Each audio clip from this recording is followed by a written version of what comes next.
je barabimbagije muri Maroc duhuye n'abagwizatunga ngo mwege mufise ubutare bwinshi ngo numuko nabwimba baravuga nk'isaha ngo kandi tubona umengo nturiyenterese ngo ntuvyitaho ivyo turiko turavuga nababwiye nti jewe burya aho mwavugiye hose sinavyitayeho ni kuko ubu abantu bimba ubutare nabasuma nti rero hako tugera tukavuga ngo nimuze mwimbe mugaca mubitwiba twufa tubirekera ibiswi by'inkona byacu bikazovyimba vyize kuko iyo umuntu aje kwimba agaca twara ivu avuga ko twaye nikere indani hariyo platinum nizimvye hariyo fere rero ibintu by'ubutare ni vyiza vyimbwa n'umurundi agafuma atunga n'umurundi ni sawa mugabo hariho abantu babasuma kuri iyi si yavuze ati mwara gusaba abantu kwiga hariho abariko bariga ivy'ubutare nababonye nangaho abanyeshuri bamwe bari mu Burusiya kwiga ivy'ubutare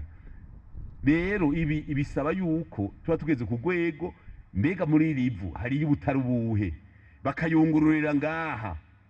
tugatwara hanze ibiyunguruye tukamenya ati aya mabuye yirabura ninde tinifere aya nayo asuku ni platinum aya nayo ni mwimba ngaha koruta ibi navyo niki usamaye na gatoyi batwarira rimwe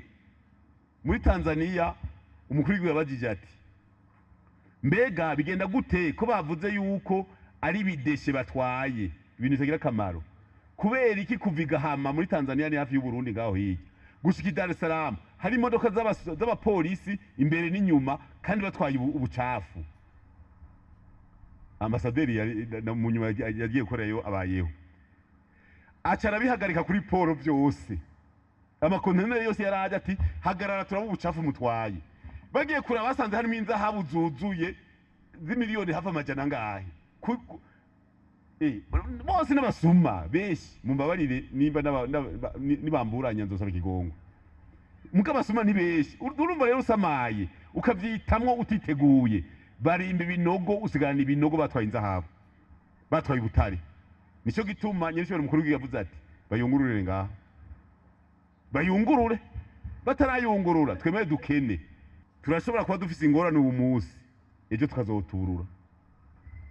muga twihuse tushobora kuzigira ubu munsi tukazogira nejo na hirya yejo no mu myaka yose kubera twasamaye bakabitwiba